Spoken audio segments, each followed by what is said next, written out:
My name is Rabbi Hanan Schlesinger.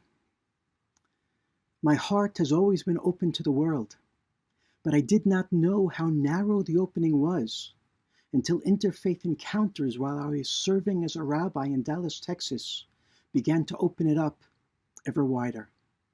Through ongoing interfaith meetings and study, and especially through deep friendship with clergy of other faiths, I found myself enriched and expanded.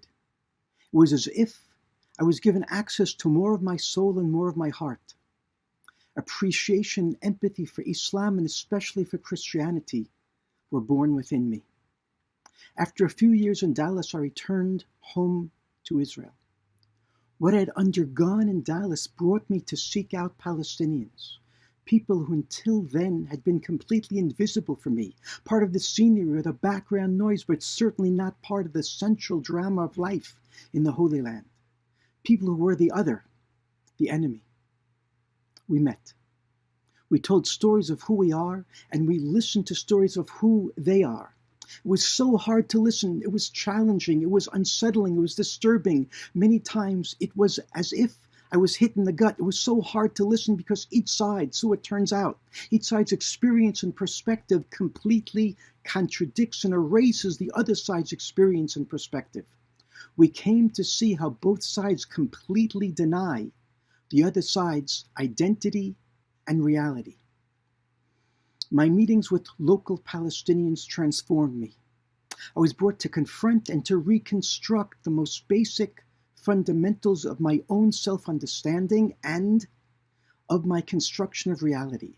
And I, together with others on both sides, began to internalize the need, the possibility, and the blessing of finding room for two truths in one heart and two peoples in one land.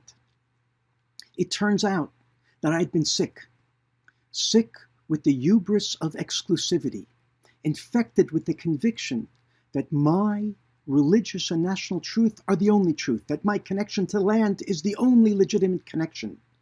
I began a process of healing. I'd been blind, and I began a process of opening my eyes. My heart had been callous, hardened, and I began a process of softening.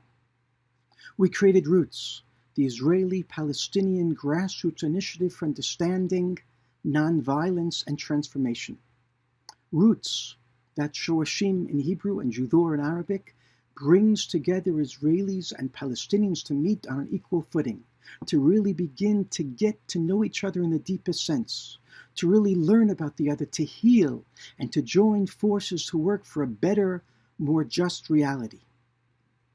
In Roots, we have discovered that at the core of this conflict are two mutually exclusive identities. Political differences around land, sovereignty, national resources, security are only symptoms of the conflict. We need political negotiations and political solutions, but we also need to grapple with the other side's identity and to come to terms with it.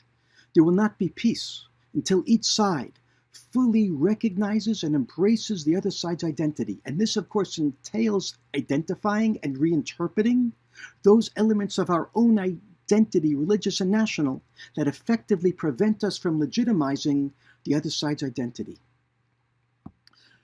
There will also not be peace until each side recognizes the other side's pain and loss. We must be able to experience their pain and loss almost as we experience our own. We must own up to what we have done to cause their pain. Yes, we on both sides are also at fault. We must engage in personal and national introspection and repentance. Furthermore, there will not be peace until each side recognizes the other side's fears as well as its own role in exacerbating them. We must be able to put ourselves in the shoes of the other and to feel their fear. We must ask ourselves on both sides, why are they afraid of us? What have we done? And what did we say? And what do we think that fuels their fear? And we must dig even deeper and ask ourselves why we do and say and think those things that cause their fear, and how can we recalibrate and change course. We must take responsibility to do what it takes to put to rest the other side's fear of us. Lastly, we have discovered the transformative effects of joint actions. We must join forces to combat discrimination, inequity, revenge, and violence. We must show up for the other side, defend the other side, work for justice for the other side. We have become convinced that there will not be peace until both sides receive what they need, what they want, and what they deserve. The good of my side requires that I work for the good of the other side. To be pro-Israel requires one to be pro-Palestine, and to be pro-Palestine requires one to be pro-Israel. To be pro-Palestine at the same time pro-Israel may be the only effective way to be pro-peace, pro-justice, and pro-security.